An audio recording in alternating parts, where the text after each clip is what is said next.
ശരി, ഒന്ന് തുടരുക. ശ്രീ എം ഷിബു കേൾക്കാമെന്ന് കരുതുന്നു. താങ്കൾ കേട്ട് കാണും, ന്യായീകരണങ്ങളും എതിർവാദങ്ങളും ഒക്കെ കേട്ട് കാണും. എനിക്കറിയേണ്ടത്, ഇന്നവിടെ പുതിയ VC എത്തി വീട്ടിലല്ലേ? അദ്ദേഹം എന്തെങ്കിലും ആശ്വാസകരമായ കാര്യങ്ങൾ പറഞ്ഞോ? നമുക്ക് ഈ നീതി കിട്ടും കുടുംബത്തിന് എന്ന് പ്രതീക്ഷിക്കുന്ന തരത്തിൽ കാര്യങ്ങൾ ഉരുത്തിരിഞ്ഞു വരുന്നുണ്ടോ? VC പുതിയതായിട്ട് വന്ന VC ഇന്ന് വീട്ടിലേക്ക് വന്നിട്ടുണ്ടായിരുന്നു. അദ്ദേഹത്തിനോട് നമ്മുടെയൊക്കെ അവിടെ നടന്ന വിവരം ഏറ്റവും ചുരുങ്ങിയ രീതിയിൽ A to Z ഞാൻ അദ്ദേഹത്തിന് ധരിപ്പിച്ചു.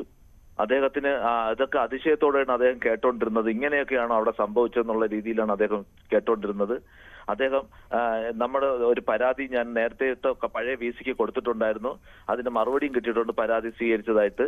അപ്പം ഇതിനെല്ലാം അനുയോജ്യമായ നടപടി, അദ്ദേഹത്തിനായിട്ട് കഴിയുന്ന നടപടികൾ സ്വീകരിക്കാമെന്ന് അദ്ദേഹം പറഞ്ഞിട്ടുണ്ട്. അതോടൊപ്പം തന്നെ ഞങ്ങൾ അവരോട് പറഞ്ഞതാണ്, നമുക്ക് കുട്ടികൾ തെളിവുകൾ ഈ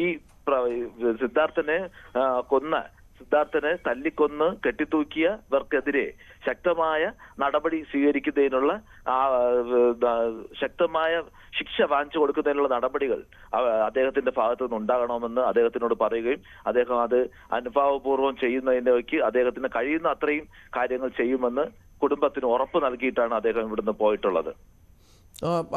ഷിബു, വളരെ അടുപ്പം സിദ്ധാർത്ഥനുമായിട്ടുണ്ടായിരുന്നു. നിങ്ങൾ സുഹൃത്തുക്കളെ പോയായിരുന്നു എന്ന് നമ്മുടെ കഴിഞ്ഞ ചർച്ചകളിലൊക്കെ പറയുകയുണ്ടായി. ഇപ്പോൾ ഈ കേട്ട വാദമുഖങ്ങൾ, അവിടെ മറ്റ് രാഷ്ട്രീയ കക്ഷികൾക്കൊന്നും പ്രവർത്തിക്കാൻ സാധിക്കാത്തത് എന്തുകൊണ്ടാണ് ചോദ്യത്തിന് SFI നേതാവ് പറഞ്ഞത്, എന്തുകൊണ്ട് അങ്ങനെ ഒരു തടസ്സമില്ല, ആർക്കും വരാം, പക്ഷേ അവർക്കുള്ള കഴിവില്ലാത്തത് കൊണ്ടാണ് എന്നുള്ളതാണ്. ഏത് രാഷ്ട്രീയക്കാരനും അവിടെ ഒന്ന് പഠിച്ചു പോകാം, സ്വതന്ത്രമായി പോകാം എന്നുള്ളതാണ്. ഈ സുഹൃത്തുക്കളോടൊക്കെ സംസാരിക്കുമ്പോൾ എന്താണ് അവർ പറഞ്ഞു വെക്കുന്നത്? ഒപ്പം സിദ്ധാർത്ഥും എന്തെങ്കിലും കാര്യങ്ങൾ അവിടുത്തെ പ്രവർത്തനങ്ങളുമായി ബന്ധപ്പെട്ട് പങ്കുവച്ചിരുന്നോ?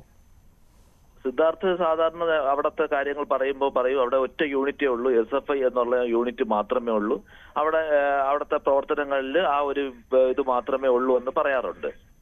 അതോടൊപ്പം തന്നെ അവിടുത്തെ കാര്യങ്ങൾ, യൂണിറ്റിന്റെ കാര്യങ്ങൾ, അവിടെ എന്തൊക്കെ നടക്കുന്നുണ്ട്, ഇതെല്ലാം നല്ല രീതിയിൽ അവിടുത്തെ പ്രവർത്തനങ്ങളെ കുറിച്ച് എല്ലാം നമ്മളടുത്ത് വിശദീകരിച്ചു തരുന്നുണ്ട്. അവിടെ വേറൊരു ഇതും ഇല്ല. എന്ത് വന്നാലും SFIയിൽ ചേട്ടന്മാരാണ് കൈകാര്യം ചെയ്യുന്നത്.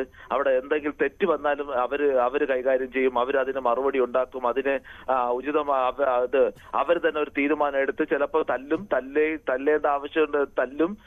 അവർ പേടിച്ചാരും ഒന്നും ചെയ്യാറുമില്ല. അത്തരത്തിലൊക്കെയാണ് അവൻ പറഞ്ഞിട്ടുള്ളത്. അപ്പം അതൊക്കെ ഒഴിവാക്കി അഡ്ജസ്റ്റ് ചെയ്താണ് അവൻ പൊയ്ക്കൊണ്ടിരുന്നത്. അപ്പൊ അവന് അങ്ങനത്തെ വിഷയങ്ങളിലൊന്നും ചെന്ന് വിടാത്തത് കൊണ്ട് അവന് ഈ സമയം വരെയും, അവന് ഈ അപകടം പറ്റുന്നത് വരെയും, അവനെ കൊല്ലുന്നത് വരെയും അവന് ഈ കാര്യങ്ങളൊന്നും അനുഭവിക്കേണ്ടി വന്നിട്ടില്ല. കാരണം അവ അത്തരത്തിലുള്ള പ്രവർത്തനങ്ങളിലൊന്നും ചെയ്യുന്ന വീഴാറില്ലായിരുന്നു. അതോടൊപ്പം തന്നെ ഞാനിപ്പോ ഈ ചർച്ചയിൽ ഇരുന്നപ്പോ കേട്ടതാണ്, അവിടെ ഇപ്പോഴുള്ള കുട്ടികളുടെ പ്രതികരണം വന്നു എന്നുള്ള വാർത്ത. അയ്യോ, ആ പ്രതികരണം നിങ്ങൾ കേട്ടല്ലോ. അതിനകത്ത് ആ കുട്ടികളെ പറഞ്ഞു പഠിപ്പിക്കുന്നതും അവന്മാർ പറയുന്നത് നമ്മൾ പ്രത്യേകം ശ്രദ്ധിക്കണം. ഓരോ മീഡിയ അവിടെ വന്ന ചാനലുകാരടുത്ത് കയർത്താണ് അവന്മാർ സംസാരിക്കുന്നത്. നിങ്ങൾ എന്തോന്നാണ് ഇവിടെ 3 ദിവസത്തെ ആരാണ് പട്ടിണി കിട്ടത്? അവനെ ഒരു ദിവസമേ മർദ്ദിച്ചുള്ളൂ, ഒരു ദിവസം മാത്രമാണ് മർദ്ദിച്ചത്, ബാക്കിയുള്ള ദിവസങ്ങളിലൊന്നും ചെയ്തിട്ടില്ല. ഇതൊക്കെയാണ് അവന്മാർ പറയുന്നത്. അതോടൊപ്പം തന്നെ അവര് പറയുന്നു അവർ വേറെ സംഘടനകളുള്ളതെന്ന്. അയ്യോ, അതിലുള്ള അഭിജിത്ത്, പിന്നെ ഒരു പേരുണ്ടല്ലോ, അഭിജിത്തും ഷാനും. ഈ അഭിജിത്ത് എന്ന് പറയുന്നത് അവിടുത്തെ കമ്മ്യൂണിസ്റ്റ് SFI പ്രവർത്തകനാണ്. ഷാൻ എന്ന് പറയുന്ന കഴിഞ്ഞ അഭിജിത്തും ഷാനും തിരിഞ്ഞു പോയോ എന്നറിയില്ല. ഒരു പഴയ യൂണിറ്റിലെ സെക്രട്ടറി എന്തോ ആണ്. അപ്പം അത്തരത്തിൽ ഉള്ള സജീവ പ്രവർത്തകരാണ്, SFIയുടെ പ്രവർത്തകർ തന്നെയാണ് അവര് ഈ വന്നിട്ട് ഒരു ദിവസമേ അടിച്ചുള്ളൂ എന്നൊക്കെ ഇങ്ങനെ പറയുന്നത് എന്നെ എന്തുമാത്രം കഷ്ടം. 3 ദിവസത്തോളം അവിടെ ഇട്ട് പീഡിപ്പിച്ച് ആഹാരം കൊടുക്കാതെ റൂമിനകത്ത് പൂട്ടിയിട്ട് മൊബൈൽ ഫോൺ വാങ്ങി വെച്ച് വീട്ടിൽ നിന്ന് രക്ഷകർത്താവ് വിളിക്കുമ്പോൾ അഡ്ജസ്റ്റ് ചെയ്ത്, അതായത് പ്ലാൻഡ് മർഡർ എന്ന് പറയുന്നതിന്റെ ഐഡിയയാണിത്.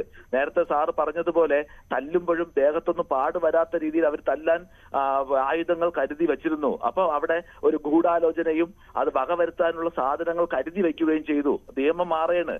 അപ്പൊ ഇതൊന്നും ഇപ്പോഴത്തെ പുതിയ ചാർജ് ഷീറ്റിൽ വന്നോ എന്ന് അറിയണം. അപ്പൊ അവനെ വിളിച്ചു വരുത്തി, അവിടെ ഒരു ഗൂഢാലോചന നടത്തിയിരിക്കുന്നു. അവനെ അവിടെ വിളിച്ചു വരുത്തി അവനെ അപായപ്പെടുത്താനുള്ള സാധനങ്ങൾ കരുതി വെക്കുന്നു. അതിൽ അവന് പരിക്കുകൾ കൂടുതൽ വരാതെ ഇന്റേണൽ ഓർഗൻസിൽ ഡാമേജ് വരാനുള്ള സാധനങ്ങൾ അവർ കരുതി വെക്കുന്നു. അതിനനുസരിച്ച് അവർ അവിടെ പ്രവർത്തിക്കുന്നു. അപ്പോ ഇതിനെല്ലാം കൂട്ടി നിന്നിട്ട് ഈ കുട്ടികൾ തന്നെ പറയുന്നു അവിടെ ഒന്നും നടന്നിട്ടില്ല.